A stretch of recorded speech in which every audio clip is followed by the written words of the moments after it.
यहाँ तो हर चीज दुख देने वाली है, चाहे वो चीज चैतन्य हो और चाहे जड़ हो। दुख देने वाले को तमो प्रधान कहा जाता है, सुख देने वाले को सतो प्रधान कहा जाता है।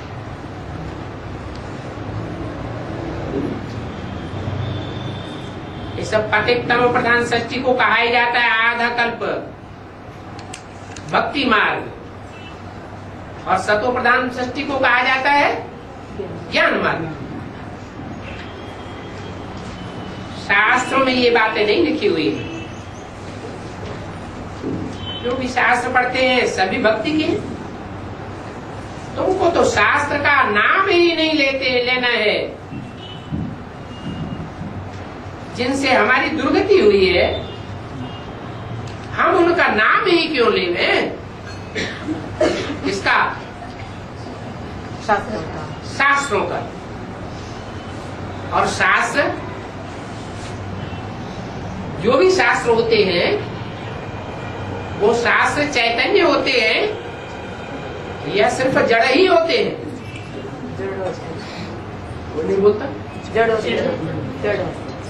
शास्त्र जितने भी होते हैं जिनका नाम ही रखा गया शास्त्र, क्या इसका क्या अर्थ हुआ? शास्त्र माने शासन करने वाला विधान,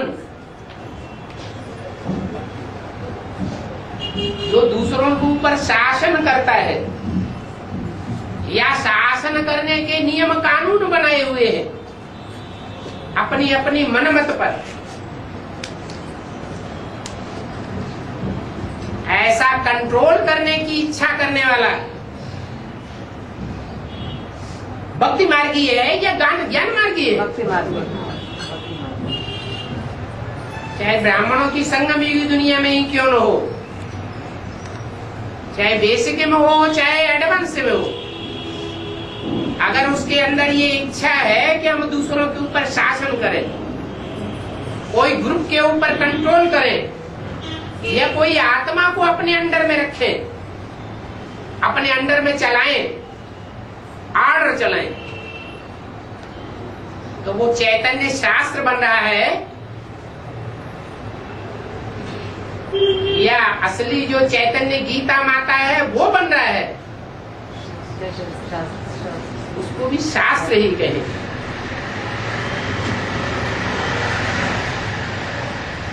हम असल ब्रह्मा बाप की औलाद हैं। उस मुकर्रर रथ में बाप आया हुआ है, वो बाप कहते हैं बच्चे I am your most obedient servant. तो बाप ही सर्वेंट बन करके आया हुआ है, तो हम बच्चों को दूसरों के ऊपर शासन करने की इच्छा रखनी चाहिए क्या? नहीं। अगर शासन करने की इच्छा रखने वाले हैं तो यहाँ हम चैतन्य शास्त्र बन जाते हैं भक्ति मार्ग के, और वहाँ जड़ शास्त्र बनाने वाले बन जाएंगे।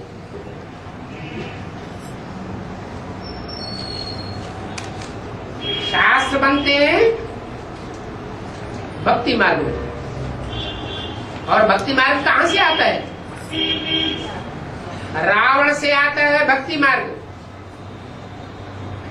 तो जो भी शासन करने की इच्छा करने वाले हैं ब्राह्मणों की दुनिया में, वो कौन से संप्रदाय हो गए? रावण संप्रदाय हो गए।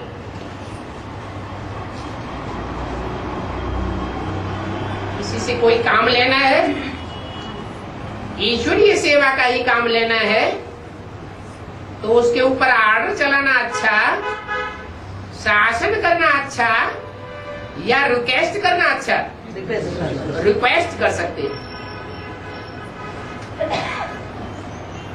इसलिए बोला कि जो यहाँ दूसरे के ऊपर राजाई चलाते हैं वो वहां दास दासी बनेंगे। क्या? जो यहाँ आर्डर चलाते हैं बहुतों पर, ब्राह्मण बन करके भी, वो वहां क्या बनेंगे? दास दासी बनेंगे।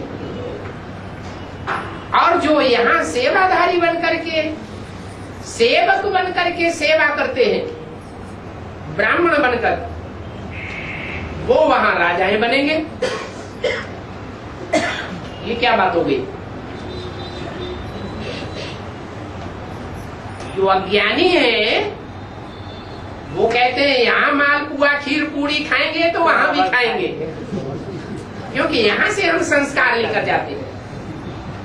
यहाँ जितने हुजूम के ऊपर हम कंट्रोल करेंगे, वहां हम जाकर के उनके ऊपर कंट्रोल करेंगे। ये सब हमारी प्रजा है। तो ज्ञानी और अज्ञानी के सोचने में कितना फर्क हो जाता है।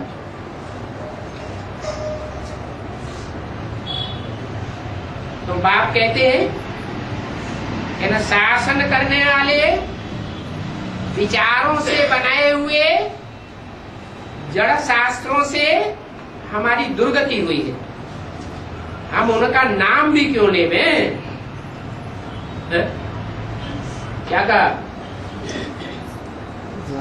शासन करने की दृष्टि से बनाए हुए चाहे जड़ शास्त्र हो और चाहे यहाँ कोई चैतन्य शास्त्र बनने की शूटिंग कर रहे हो, उनसे कितनी नफरत दिलाते हैं। क्या कहते हैं? नाम भी नहीं लेना चाहिए। उनका तो नाम भी नहीं लेना चाहिए।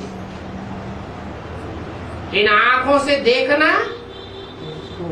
ये तो बड़ी बात हो गई। क्या आंखों से देखेंगे तो याद आएगा, याद आएगा तो संग का रंग लगेगा। इसलिए उनका नाम भी नहीं लेना चाहिए जिनसे हमारी दुर्गति हुई है।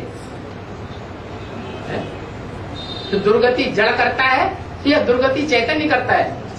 ज्यादा दुर्गति किससे होती है? चैतन्य से। चैतन्य के संग के रंग से हमारी ज्यादा दुर्गति होती है या जड़ के संग के रंग से ज्यादा दुर्गति होती है? चैतन्य वाइब्रेशन भी छोड़ता है, जड़ चीज वाइब्रेशन नहीं छोड़ती है। और सबसे ज्यादा पावरफुल वाइब्रेशन ही होता है। तो बाप कहते हैं ये शास्त्र सब भक्ति मार्ग के है ना। शास्त्रों की तो बात भी मत उठाओ। क्या उनमें सब ईविल बातें भरी हुई है। पढ़ते पढ़ते हर एक नीचे उतरते रहते हैं। बंदर से भी बदतर इस समय के मनुष्यों को कहा जाता है। लड़ाई में देखो क्या करते हैं। बच्चों को श्रीमत पर ही चलना है और कोई बात नहीं।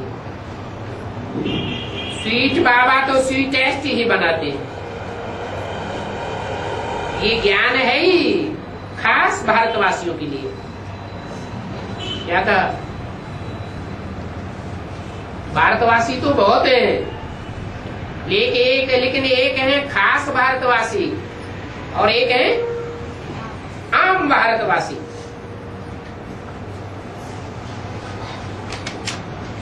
आम भारतवासी कितने हुए? 500। आम भारतवासी कितने हैं और खास भारतवासी कितने? जो पूरे 84 जन्म लेते हैं वो हुए खास भारतवासी। और जो स्वर्ग में 21 जन्म भी लेते हैं, 84 जन्म लेने की लिस्ट में भी आ जाते हैं, परंतु खास भारतवासी उनको नहीं कहा जा सकता।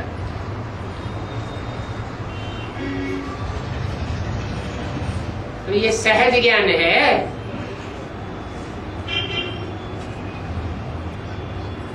बाप के पास जन्म लिया और हकदार बना।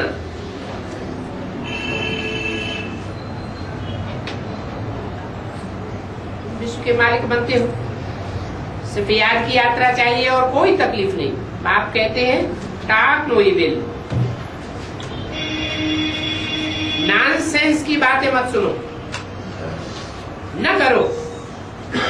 बाप के आगे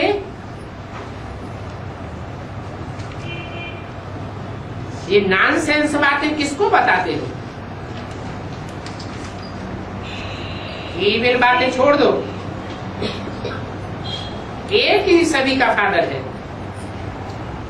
उसको याद करने की टेव पड़ जाती है। बाप को याद करो, बाप की याद में शांति कर देनी है। उठते बैठते बाप को याद करो और कोई भी चीज को याद न करो। इन भक्ति मार्ग के शास्त्रों से ही तुम्हारी दुर्गति हुई है।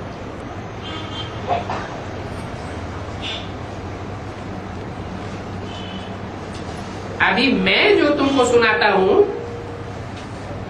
उसको सुनो। इसको सुनने से तुम सदगति को पावेंगे। अच्छा मीठे मीठे रूहानी बच्चों को रूहानी बाप दादा का याद कर दो।